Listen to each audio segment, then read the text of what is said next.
In a little more than 3 hours from now, Democrats in Iowa will be launching the 2020 presidential election process. Iowans will be holding caucuses across the state, and what happens tonight could give a major boost to one or two candidates and could also raise some red flags for some other candidates. Joining me for Around the Table Campaign 2020 discussion is KDKA political analyst John Delano. So, John, first question for you. How important is the Iowa caucus? Well, you know, the Iowa caucus is so important, Stacy, because it's first. All right. It's a crazy system. You know, people show up.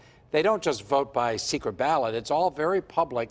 They show up in a big room, an auditorium, and they go stand in corners. The Biden people here, the Warren people here, you know, Buttigieg and all the rest. And then if they don't get 15% of the whole group, they go to the middle and everyone starts shouting at them saying, come to my corner, come join us, add to our numbers. So it is a crazy system, but it is important because it is first. It's first, also, it's very transparent that way. Very transparent. Exactly. You can't hide who you support. Well, that's the first of the political election process to choose the next president. The second, of course, is the first primary in the country, and that's in New Hampshire. And when you combine the results of those two, Iowa and New Hampshire, it can give a significant boost to a candidate and also show where other people are really having problems. This, by the way, John, is a poll that we have that I put together here, the Real Clear Politics average. Iowa, as you can see, Sanders leads in both Iowa and New Hampshire.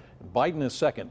Break this down for us a little bit. Well, you know, I think what's significant here, and we're seeing so close polls, these are all within margin of errors, so you can't really know for sure who's going to be number one or number two out of those states.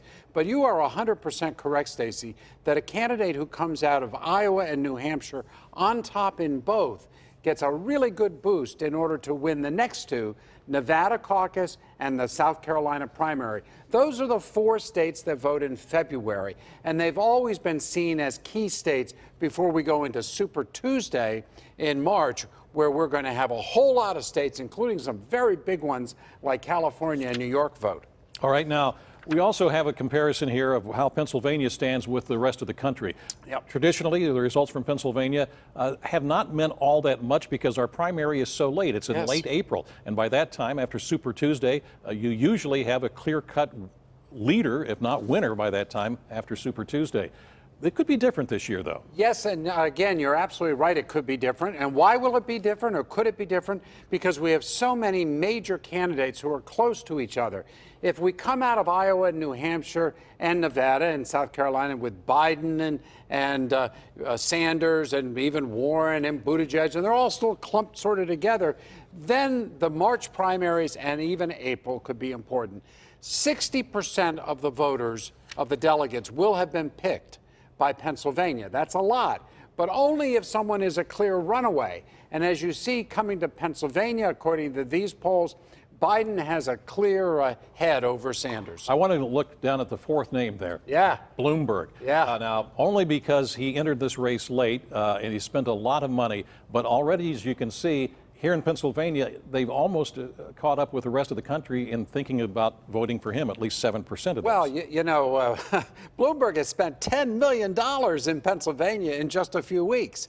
I mean, he has really put a lot of resources into the state. And he's coming into the state this week. And he's coming into the state. So, you know, he knows he's not playing in the 4 February states. So if he's going to win, he's got to win in March and April, and we are a big one. Well, for him. as one of his campaign aides pointed out, that when you take a look at the number of delegates available on Super Tuesday in some of the other states like Pennsylvania compared to the first two, it's, you know.